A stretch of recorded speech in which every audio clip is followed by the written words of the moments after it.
हमारा टॉपिक है क्लासेस और क्लासेस में अब हम डिस्कस करेंगे कंस्ट्रक्टर्स। कंस्ट्रक्टर्स क्या होते हैं? A constructor has the same name as a class. Syntax आपके सामने है कि कंस्ट्रक्टर का नाम और क्लास का नाम मैच करना चाहिए और कंस्ट्रक्टर में पैरामीटर लिस्ट भी हो सकती है। अगर पैरामीटर लिस्ट ना हो तो हम इसे डिफ़ॉल्ट कंस्ट्रक्टर कहते हैं, अगर पैरामीटर लिस्ट हो तो हम इसे ओवरलोडेड कंस्ट्रक्टर कहते हैं। A constructor is executed when an object is created with a new operator. जैसे ही आप कोई ऑब्जेक्ट क्रिएट करते हैं विद न्यू ऑपरेटर तो कंस्ट्रक्टर क्लास का लाजमी कॉल होता है। अगर क्लास में आपने कंस्ट्रक्टर नहीं बनाया तो प्रोग्राम जो है वो आपका खुद से इम्प्लिसिट कंस्ट्रक्टर बना लेता है और आपके तमाम इंस्टेंस मेंबर्स को या फील्ड वेरिएबल्स को इनिशियलाइज कर लेता है विद डिफ़ॉल्ट वैल्यू। लेकिन अगर आप डिफ़ॉल्ट कंस्ट्रक्टर बना देते हैं तो आपकी डिज़ायर्ड वैल्यूज़ के साथ इनिशियलाइज कर देता है। If a class does not define a constructor, the implicit default constructor is automatically applied when objects of the class are created. A class can explicitly define the default constructor in order to perform any necessary action. हम default constructor क्यों बना सकते हैं कि हम implicit constructor के अलावा भी कुछ करना चाह रहे हैं। तो हम default constructor भी बना लेते हैं, जैसे उसके अंदर हम किसी और object को create करना चाह रहे हैं, किसी और function को call करना चाह रहे हैं, that can be possible. A constructor is typically to be used as initialize field variables. तो constructor का रोल क्या है कि variables को initialize करवाना, execute operations that are necessary in order to initialize the object, और further कुछ और आपको functions चाहिए जिन्हें आप execute करवाना चाह रहे हैं और उन्हें call कर सकते हैं. For example, create other object if necessary. इस सारी इन्फॉर्मेशन के लिए मैं एक डेमो है इस स्लाइड के साथ जिसको हम लास्ट में देख लेंगे और इसमें आपको इस बेसिक अंडरस्टैंडिंग डेवलप होगी कि किस तरह से कंस्ट्रक्टर्स को यूज़फुल तरीके से हम यूज़ कर सकते हैं। ये आपके सामने एक ऑब्जेक्ट क्रिएट हुआ है, आप इस ऑब्जेक्ट को देख सकते हैं। ये कंस्ट्रक्टर है और ये ऑब्जेक्ट क्रिएट हो रहा है और ऑब्जेक्ट क्रिएट हो रहा है विद डिफ़ॉल्ट कंस्ट्रक्टर। तो ये रेफरेंस क्रिएट हुआ इस ऑब्जेक्ट का और ये ऑब्जेक्ट है। आप देख सकते हैं इसमें ये तमाम फील्ड वेरिएबल्स हैं और ये इसके इंस्टेंस मेंबर्स हैं। फील्ड वेरिएबल्स में नंबर ऑफ वाट्स, क्योंकि आपने कंस्ट्रक्टर में डिफाइन किया था कि नंबर ऑफ वाट्स को ज़ीरो करना है, तो यहाँ पर आप देख सकते हैं ज़ीरो मौजूद है। इधर आपने इंडिकेटर को फॉल्स कहा था तो यहाँ फॉल्स मौजूद है। यहाँ आपने लोकेशन में एक्स कहा था क्रिएट होने को, तो देखें एक स्ट्रिंग रेफरेंस बना जो एक्सटर्नल स्ट्रिंग को रेफर कर रहा है और उसमें एक्स पड़ा हुआ है। तो ये सारी सिचुएशन है आपके एक ऑब्जेक्ट के क्रिएट होने की। और होपफुली इससे आपको ये समझ आया होगा कि मेमोरी में जब आप एक क्लास लिखते हैं और मेमोरी में एक ऑब्जेक्ट बनता है तो वो ऑब्जेक्ट मेमोरी में किस तरह से नज़र आता है। फर्दर इसी तरह से एक और हम स्लाइड पे देखते हैं, एक और ऑब्जेक्ट क्रिएट हुआ हुआ। इस दफ़ा ये ऑब्जेक्ट जो बन रहा है इसमें आप 3 आर्गुमेंट पास कर रहे हैं और ये तीनों आर्गुमेंट जो हैं, जैसे 30 जो है ये इस ओवरलोडेड कंस्ट्रक्टर में जो लाइट क्लास में हमने प्रोवाइड किया है, इसमें 30 जो है ये वॉट पे रिसीव हो रहा है। ट्रू जो है ये वेरिएबल IND पे रिसीव हो रहा है और सेलर जो है ये लोकेशन पे रिसीव हो रहा है। अब आप इसकी मेमोरी में ऑब्जेक्ट में देखते हैं तो यहाँ पर ये वैल्यू सेट हो गई हैं और स्ट्रिंग का रेफरेंस बना है और स्ट्रिंग की जो सेलर की इंफॉर्मेशन है ये एक्सटर्नल ऑब्जेक्ट बना है और ये रेफरेंस उसे रेफर कर रहा है।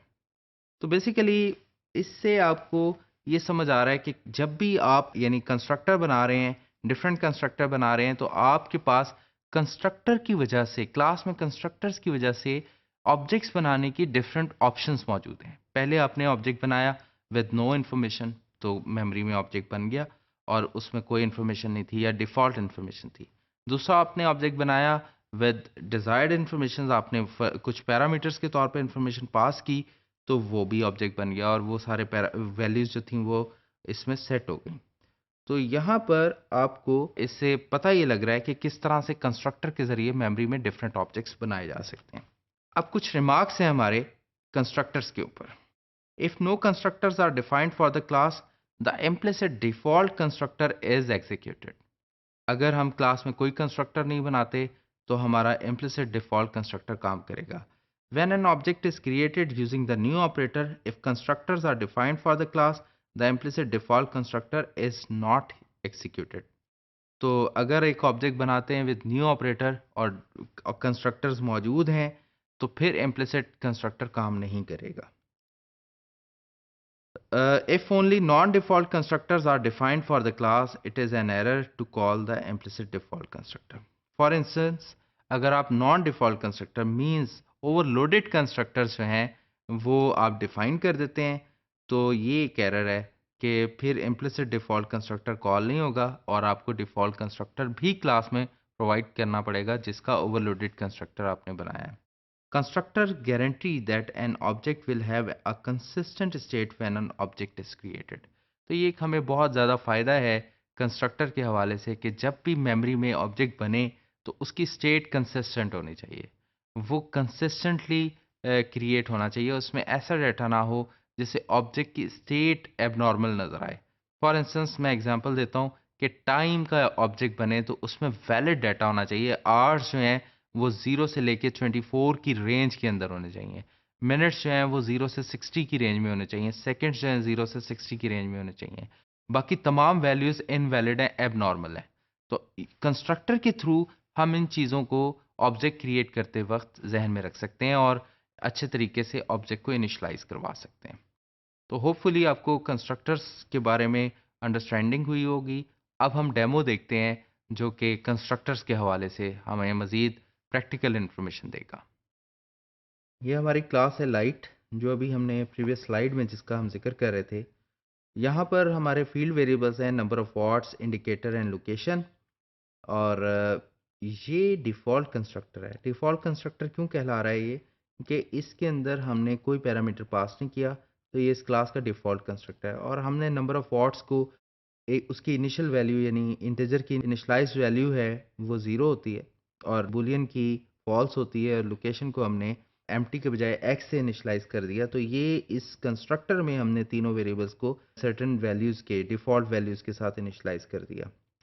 ये हमारा ओवरलोडेड कंस्ट्रक्टर है जिसमें हम यूज़र से 3 values as a parameter accept कर रहे हैं और वो तीनों वैल्यूज़ जो हैं हमारे फील्ड वेरिएबल्स में असाइन हो रही हैं. तो ये तीनों वैल्यूज़ जो हैं लोकल हैं जबकि नंबर ऑफ वॉट्स, इंडिकेटर और लोकेशन हमारी फील्ड वेरिएबल्स हैं. तो लोकल वैल्यूज़ हमारे इंस्टेंस मेंबर्स में असाइन हो रही हैं. यहाँ पर लाइट क्लाइंट के नाम से एक क्लास है और इसमें हमने मेन डिक्लेयर किया है. तो पहली जो मेन के अंदर हमने पहला ऑब्जेक्ट बनाया है ये ऑब्जेक्ट देन लाइट का ये ऑब्जेक्ट जो है ये डिफ़ॉल्ट कंस्ट्रक्टर कॉल करेगा. तो ये जब मेमोरी में बनेगा तो नंबर ऑफ वॉट्स 0 से इनिशलाइज होंगे, इंडिकेटर फॉल्स होगा और लोकेशन में एक्स पड़ा होगा. जबकि हमने यहाँ पर दूसरा ऑब्जेक्ट बनाया है सेलर लाइट और इसमें जो है नंबर ऑफ वॉट्स में हम 30 पास करें. ये 30 एक्चुअली वॉट में रिसीव होगा. ट्रू जो है ये हमारा IND में रिसीव होगा और सेलर जो है हमारा लोकेशन में LOC में रिसीव होगा. तो इनडायरेक्टली ये वैल्यू जो है ये नंबर ऑफ वॉट में आ जाएगी क्योंकि ये असाइनमेंट ऑपरेटर यहाँ पे लगा हुआ है और वॉट जो है राइट हैंड साइड पे. तो राइट हैंड वैल्यू जो है लेफ्ट में असाइन होगी तो एक्चुअली नंबर ऑफ वॉट्स में 30 पहुंच जाएगा. IND के अंदर ट्रू पड़ा हुआ है तो ट्रू इंडिकेटर में चला जाएगा और LOC में सेलर पड़ा हुआ है तो वो लोकेशन में असाइन हो जाएगा. तो बेसिकली ये डेमोन्स्ट्रेट किया गया है इस डेमो में कि किस तरह से आपने लाइट के 2 डिफरेंट ऑब्जेक्ट्स बनाए विद 2 डिफरेंट कंस्ट्रक्टर्स. तो कंस्ट्रक्टर्स हमें यही प्रोविज़न दे रहे हैं कि हम इनसे डिफरेंट तरह के ऑब्जेक्ट्स क्रिएट कर सकते हैं. तो यहाँ से आपको कंस्ट्रक्टर्स की यूज़फुलनेस के बारे में थोड़ा सा अंदाज़ा हुआ है.